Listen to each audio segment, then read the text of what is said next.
الكريم أما بعد فأعوذ بالله من الشيطان الرجيم بسم الله الرحمن الرحيم يا أيها الذين آمنوا أنفقوا مما رزقناكم صدق الله العظيم وصدق رسوله النبي الكريم الأمين ونحن على ذلك لمن الشاهدين والشاكرين والحمد لله رب العالمين سبحان إن اللہ. الله وملائكته يصلون على النبي يا أيها الذين آمنوا صلوا عليه وسلموا تسليما اللهم صل على سيدنا ومولانا محمد وعلى آل سيدنا ومولانا محمد وبارك وسلم عليه الصلاة والسلام عليك يا سيدي يا رسول الله وعلى آلك وأصحابك يا سيدي يا حبيب الله. واجب تعظیم علماء کرام، عزیز دوستو، ساتھیوں، ہم سب کی خوش بختی ہے، خوش نصیبی ہے کہ الحمدللہ ہم ہر سال کی طرح اس عظیم الشان جلسے کی محفل میں ہم سب حاضر ہیں. اور یہ جلسہ، یہ مدرسہ، یہ جامعہ غوثیہ سعیدیہ، یہ ماشاءاللہ ایک عظیم الشان درسگاہ ہے اس علاقے کی. اور اس کے جو روح رواں تھے، اس کے محتمم پہلے جو نظام سنبھالا ہوا تھا، جنہوں نے حاجی جن بڈا سعیدی صاحب، وہ ہمارے بڑے پیارے ہمارے پیر بھائی تھے، دنیا سے رخصت ہو گئے. ابھی ان کی نشانی یہ باقی ہے اور صدقہ جاریہ، اور یہاں پہ ماشاءاللہ علم اور دین کا کام ہو رہا ہے. اللہ تعالیٰ آپ سب حضرات کو اپنی حضمان میں رکھے، اور اللہ تعالیٰ حاجی جن بڈا صاحب کی اللہ تعالیٰ قبر پر اللہ تعالیٰ اپنی رحمت برکت نازل فرمائے، اور وہ کروٹ کروٹ اللہ تعالیٰ جنت نصیب کرے، ان کے درجات اللہ تعالیٰ بلند فرمائے.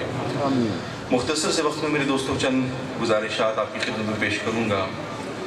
قرآن پاک اور احادیث جو سرکار کی حدیثیں ہیں، سرکار کی احادیث مبارکہ، میرے دوستو یہ اس لیے ہے کہ ہم اس سے کچھ سبق سیکھیں، اپنی اصلاح کے لیے قرآن کو استعمال کریں اور اپنی زندگی میں کوئی اچھے کام سر انجام دیں.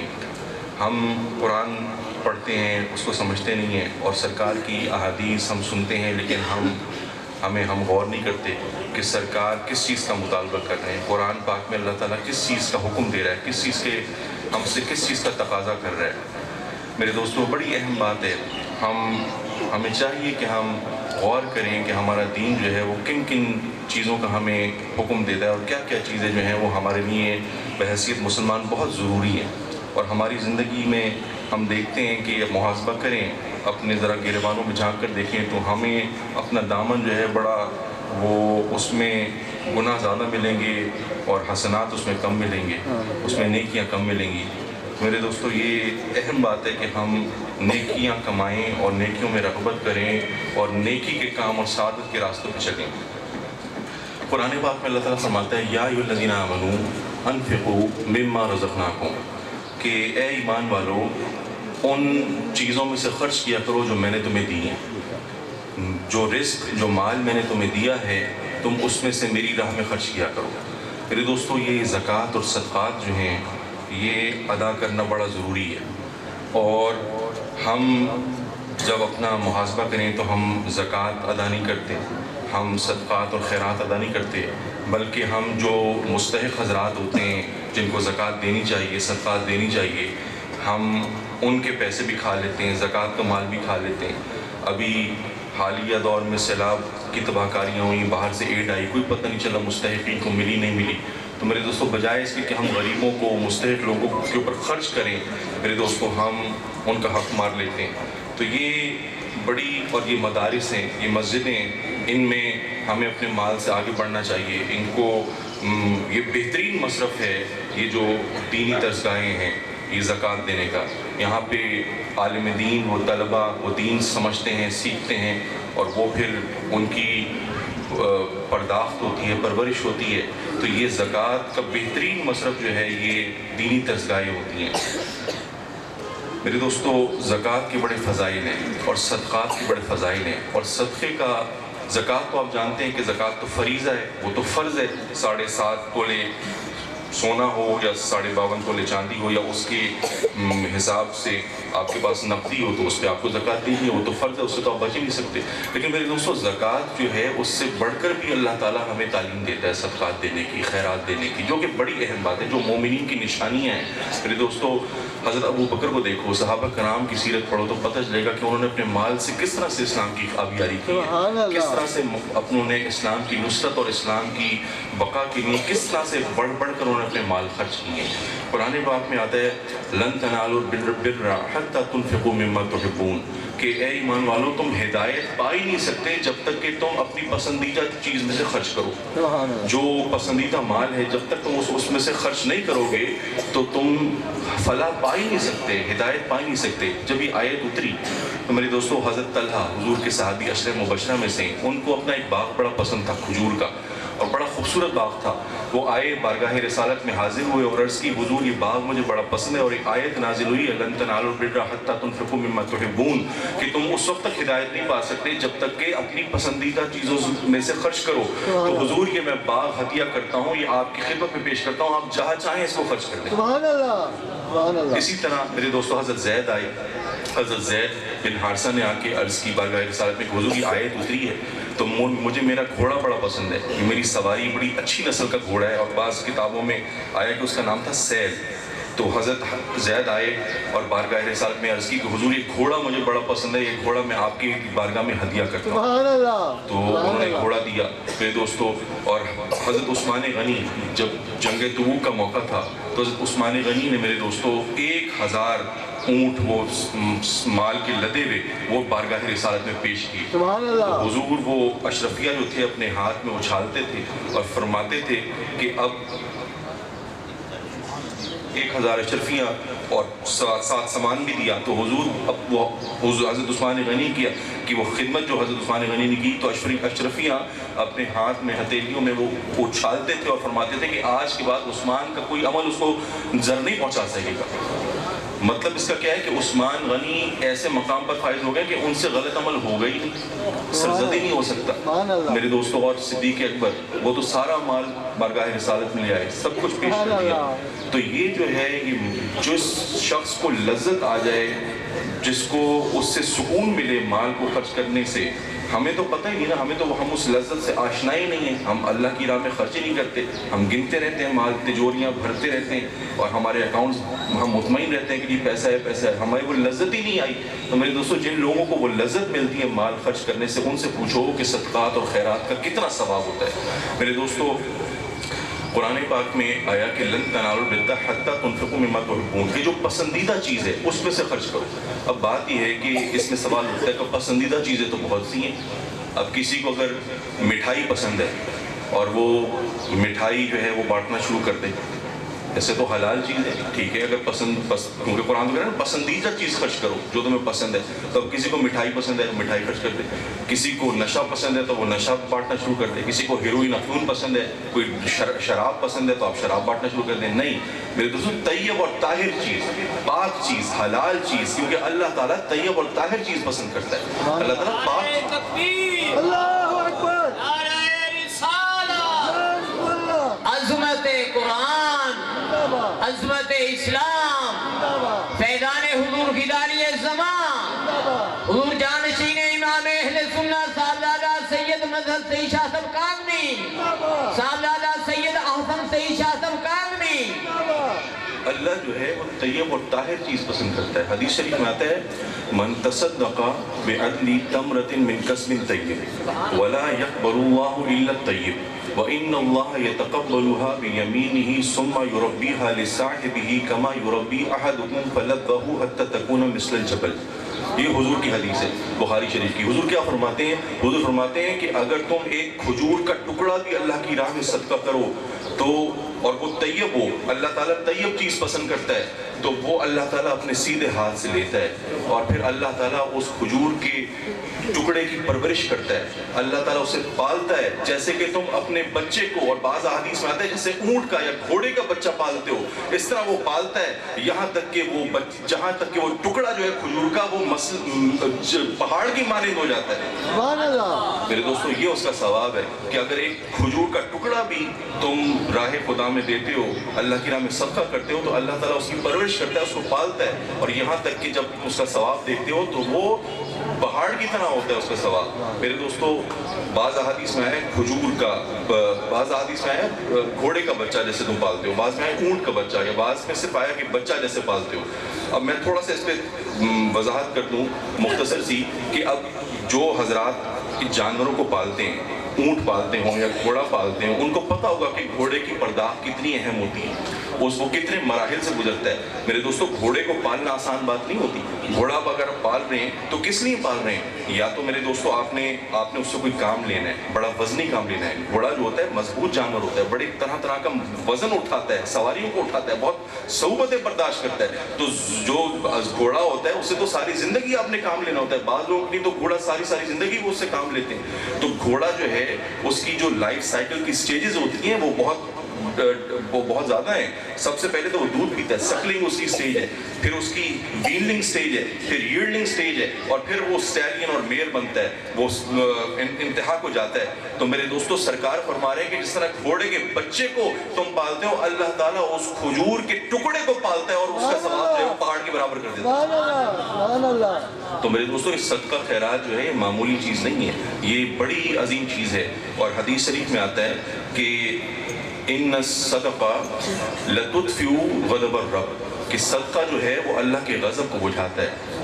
اور حدیث شریف میں آتا ہے کہ صدقہ جو ہے وہ گناہوں کو ختم کر دیتا ہے، کہ والصدقہ تطفئ الخطیہ کما یطفئ الماء النار، کہ جس طرح پانی جو ہے وہ آگ کو ختم کر دیتا ہے، اس طرح صدقہ جو ہے وہ گناہوں کو ختم کر دیتا ہے۔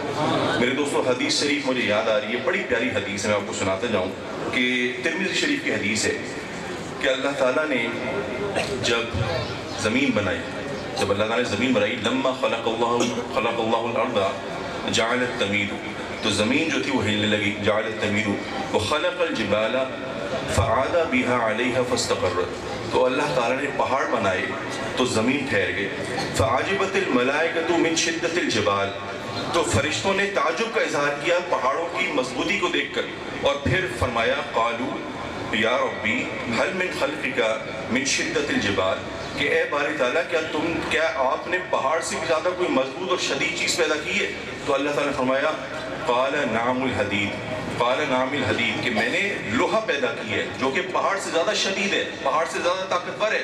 تو فرشتے حیران ہوئے، فرشتوں نے پھر پوچھا قالوا یا ربی فهل من خلقک شیء اشد من الحدید، تو اللہ تعالیٰ نے فرمایا قال نعم النار، کہ میں نے آگ کو پیدا کیا جو لوہے سے بھی زیادہ سخت ہے اور لوہے کو پگھلا دیتی ہے۔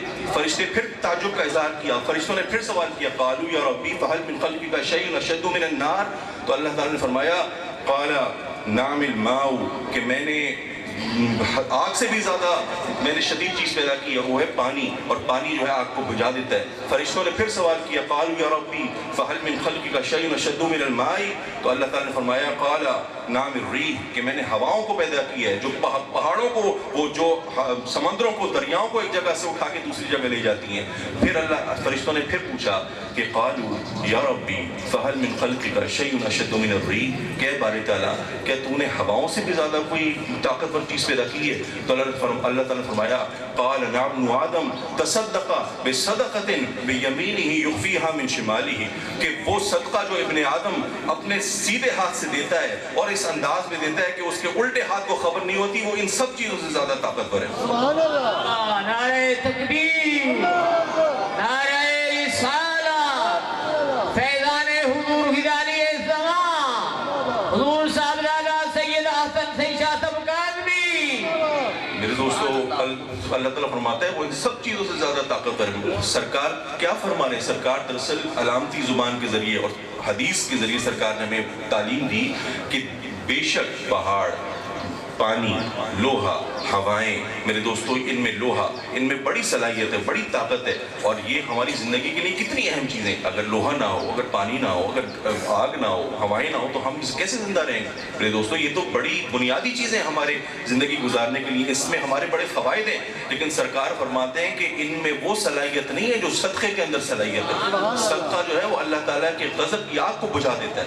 وہ نہ پہاڑ بجھا سکتے ہیں، نہ لوہا، نہ پانی، نہ آگ، نہ ہوائیں. میرے دوستو صدقہ جو ہے وہ جب ابن آدم دیتا ہے اور وہ غریبوں کی خدمت کرتا ہے تو وہ اللہ کے غضب کی آگ کو بجھا دیتی ہے. تو ان میں یہ صلاحیت، ان میں یہ طاقت ہے. میرے دوستو قرآن پاک کا مطالعہ کرو تو قرآن پاک میں صدقات اور خیرات کی بڑی ترغیب ہے. میرے دوستو اگر ہم واقعی میں جو حقدار ہیں ان کو حق دیں، اور ہم من حیث القوم اگر آگے بڑھیں اور صدقات خیرات دیا کریں، تو میرے دوستو ہمارے معاشرے میں بڑی تبدیلی آ جائے گی، ہمارے معاشرے میں بڑی برائیاں ختم ہو سکتی ہیں. میرے دوستو مجھے وہ قرآن پاک کی آیتیں یاد آ رہی ہیں. لمبی آیتیں ہیں، وہ پڑھنا تو ٹائم نہیں ہے، لیکن میں تھوڑا سا بتاتا چلوں کہ قرآن پاک میں اللہ تعالیٰ نے بڑی مثالوں کے ذریعے اور بڑی انالوجیز کے ذریعے ہمیں صدقات اور خیرات کی اہمیت سمجھائی ہے. قرآن پاک میں اللہ تعالیٰ فرماتا ہے کہ فَمَثَلُهُ كَمَثَلٍ عَلَيْهِ صَفْوَانٍ عَلَيْهِ تُرَابٌ فَأَصَابَهُ وَابِلٌ فَتَرَكَهُ صَلْدًا. کہ جو شخص وہ صدقہ دیتا ہے اور وہ اس کی نیت ٹھیک نہیں ہوتی، تو اس کا صدقہ دینا ایسا ہوتا ہے کہ جیسے جب تیز بارش آئے اور وہ چٹان پر مٹی پڑی ہوتی ہے تو تیز بارش جو ہے وہ مٹی کو بالکل ختم کر دیتی ہے اور چکنا پتھر جو ہے وہ باہر آ جاتا ہے. تو اللہ تعالیٰ فرماتا ہے کہ منافق کے صدقے کی پہچان جو ہے وہ صفوان علیہ تراب ہے، کہ وہ جو ہے چکنے پتھر کی طرح ہے. مثال اس لیے کہ وہ جو ہے اس کی نیت ٹھیک نہیں ہے. جب قیامت کے دن جو بارش ہو رہی ہے وہ قیامت کے دن سے اس کو تشبیہ دی ہے کہ جب اعمال کھلیں گے اور سب کا نامہ اعمال سامنے آ جائے گا، تو جب بارش ہوگی تو اس کا جو تھوڑا بہت اس نے صدقہ کیا ہوگا وہ دھل جائے گا اور چکنا پتھر سامنے آ جائے گا. یہ منافق کے صدقے کی پہچان ہے. اور جو صالحین ہیں ان کے صدقے کی پہچان کیا ہے؟ کمثل جنت بربوۃ اصابها وابل فآتت اکلها ضعفین فإن لم يصبها وابل فطل.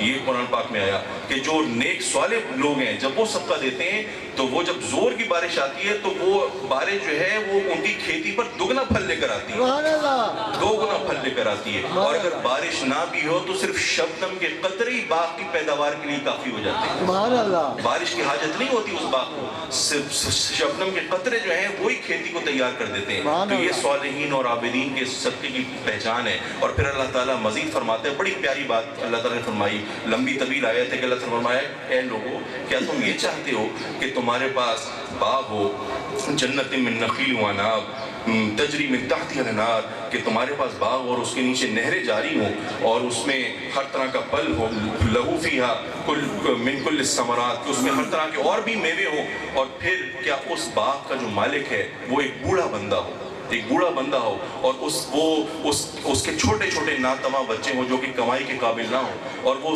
باغ جو ہے وہ ان کی کمائی کا، روزی کا واحد ذریعہ ہو اس بوڑھے بندے کی، اور بوڑھا بندہ بھی کمانے کے، محنت کرنے کے قابل نہ ہو، بچے بھی محنت کرنے کے قابل نہ ہو. تو کیا تم یہ چاہتے ہو کہ فَأَصَابَهَا نَارٌ فِيهِ فَأَصَابَهَا اِعْصَارٌ فِيهِ نَارٌ فَاحْتَرَقَتْ، تو کیا اگر اس باغ کو اچانک آگ کا بگول آ کے لگ جائے اور کھا لے اور اس کو جلا کے اس کا راکھ کا ڈھیر بنا دے، تو اس بوڑھے کی جو پریشانی ہوگی، اس کی جو بے بسی ہوگی، وہ اس کا کیا عالم ہوگا؟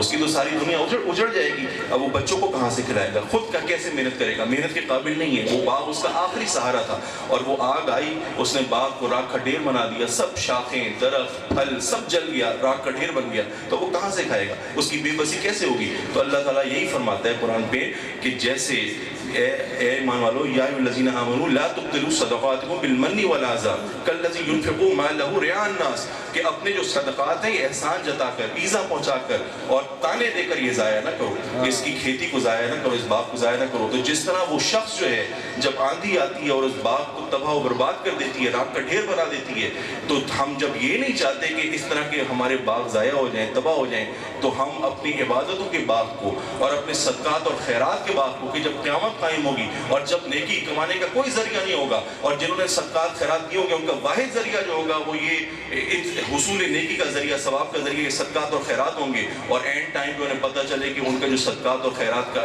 باغ ہے وہ تباہ ہے، وہ تباہ حال ملے۔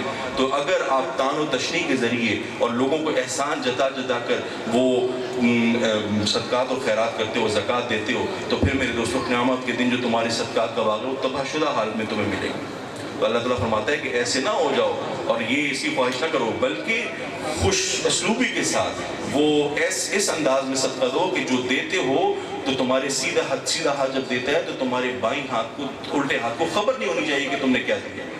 میرے دوستو مجھے آخری حدیث یاد آ رہی ہے، وہ میں سناؤں اور اپنی گفتگو ختم کروں۔ حضور کی بڑی پیاری حدیث آئی میرے ذہن میں۔ حضور فرماتے ہیں کہ مثال پیش کرتے ہیں بخیل شخص کی اور سخی شخص کی۔ حضور صحیح بخاری میں سرکار فرماتے ہیں مثل البخیل والمنفق کمثل رجلین علیہما جبتان من حدید من صدیہما الی تراقہما واما المنفق فلا ينفق الا صبغت او وفرت على جلده حتى تخفي بنانه وتعفو آثاره وأما البخيل فلا يريد أن ينفق شيئا إلا لزقت كل حلقة مكانها فهو يوسعها ولا تتسع۔ یہ حضور کی حدیث ہے۔ حضور نے کیا فرمایا اس حدیث میں؟ حضور نے فرمایا کہ جو بخیل شخص ہے اور جو سخی شخص ہے ان کی مثال دو لوگوں جیسی ہے کہ دونوں نے لوہے کے جبے پہنے ہیں، لوہے کے کرتے پہنے میں، چین میلز اور کوٹ آف آرمز، دوسرے پرانے وقتوں میں ہم انہیں ہاورک اور بارڈی بھی کہتے تھے، تو انہوں نے وہ جبے پہنے میں، اور جب وہ سخی شخص جو ہے وہ اللہ کی راہ میں خرچ کرتا ہے تو اس کا جبہ وسیع ہو جاتا ہے، اس کا جبہ کھل جاتا ہے اور وہ اس کے ہاتھوں کو کور کر لیتا ہے، اس کے ہاتھوں کو چھپا دیتا ہے، اور جب وہ چلتا ہے تو اس کے پیروں کے نشان اس جبے سے ختم ہوتے جاتے ہیں اور اس کا کوئی نام و نشان نہیں ہوتا کہ اس نے کیا دیا ہے، کس کو دی ہے۔ اور جب بخیل شخص وہ اللہ کی راہ میں خرچ کرتا ہے تو پھر اس کا جبہ سکڑ جاتا ہے، اس کا جبہ جو ہے وہ اس کے ہاتھوں کو لپیٹ لیتا ہے اور اس کے سینے کو لپیٹ لیتا ہے اور وہ موو نہیں کر سکتا، ہل نہیں سکتا، اور وہ اپنی جگہ سے کوئی چیز خرچ نہیں کر سکتا۔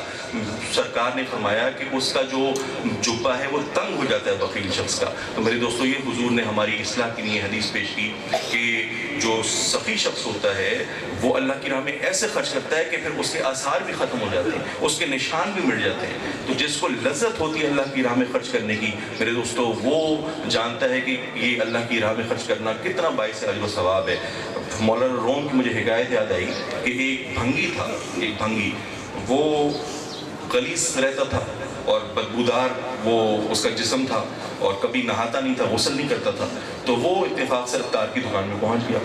اب عطار کی دکان میں پہنچا تو وہ وہاں تو خوشبوئیں آ رہی تھیں، پرفیومز تھے، عطر تھے، تو ان خوشبوؤں سے وہ ناواقف تھا، کبھی اس نے وہ خوشبوئیں نہیں سونگھی تھی، کبھی کپڑوں پہ نہیں لگائی تھی، تو جب وہ خوشبوئیں اس کے ذہن میں گئیں، اس نے ان کو سونگھا تو وہ چونکہ نامانوس تھا، کبھی خوشبو نہیں سونگھی تھی، تو وہ چکرا کر گر گیا، بے ہوش ہو گیا وہ بھنگی، وہ بدبودار آدمی۔ اب لوگ پریشان ہیں کہ نیچے گرا ہوا ہے، اس کو اٹھانے کی کوشش کر رہے ہیں، پانی پھینک رہے ہیں، اٹھتا نہیں، اسے ہوش نہیں آتا، تو بڑے پریشان کیا کیا جائے۔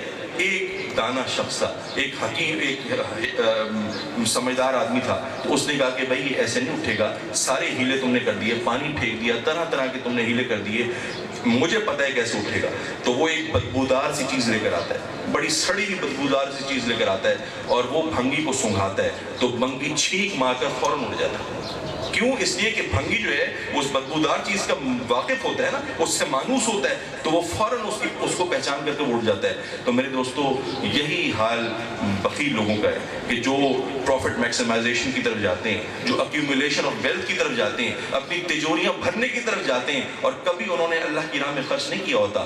جب وہ سخاوت کی دکان میں پہنچتے ہیں اور وہاں پہ زکوٰۃ اور صدقات کی نہریں وہ بہری ہوتی ہیں اور اس کی کھیتی اور فصل تیار ہو رہی ہوتی ہے اور ہر طرح کا پیاس پیاسا شخص وہاں سے اپنی تشنگی کو مٹا رہا ہوتا ہے تو وہ جب وہاں پر پہنچتے ہیں تو بخیل نے تو کبھی خرچ نہیں کیا ہوتا. وہ جب زکوٰۃ کا نام سنتا ہے, صدقات کا نام سنتا ہے تو اس کی خوشبوئیں جب محسوس کرتا ہے تو وہ تو چکرا کر گر جاتا ہے. اسے تو میرا مال جب بھی اسے دورہ پڑتا ہے تو بے ہوش ہو جاتا ہے. اس کی تو پاؤں کی نیچے سے زمین نکل جاتی ہے, طرح طرح کے ہیلے کیے جاتے ہیں, وہ ہوش میں نہیں آتا. اس کی جیب سے وہ خلق خدا کے لیے پیسہ نہیں نکلتا, نیک مصرفوں کے لیے اس کے لیے پیسہ نہیں نکلتا. لیکن میرے دوستوں جب اسے بتایا جاتا ہے کہ تیرا پیسہ تیرے پاس ہی رہے گا تو فوراً ہوش میں آ جاتا ہے. نعرہ تکبیر, نعرہ رسالہ, فیضان حضور غلالی زمان, حضور صاحب لالا سید احسن سید شاہدب قادمی. سبحان اللہ, سبحان دوستو اللہ. ہمیں چاہیے کہ ہم صحابیوں کے وہ اسوہ سے سیکھیں, ان کی جو جذبہ ایمانی تھا, جس انداز میں وہ خدمت کرتے تھے دین کی, اور انہوں نے اپنا مال پیش کیا, قربانیاں دیں, اور انہوں نے یہ عملی طور پہ کر دکھایا. تو اگر ہم وہ کریں, سیدنا صدیق اکبر سارا مال لے کر آ گئے. سرکار نے پوچھا کہ اپنے گھر کے لیے کیا چھوڑ کر آئے, تو صدیق اکبر نے کہا کہ اللہ اور اللہ کے رسول کو چھوڑ کر آئے. سبحان اللہ. پروانے کو چراغ ہے, بلبل کو پھول بس, خدا صدیق کے لیے ہے خدا کا رسول. خدا کا رسول. سبحان اللہ. سبحان اللہ. بہت زبردست.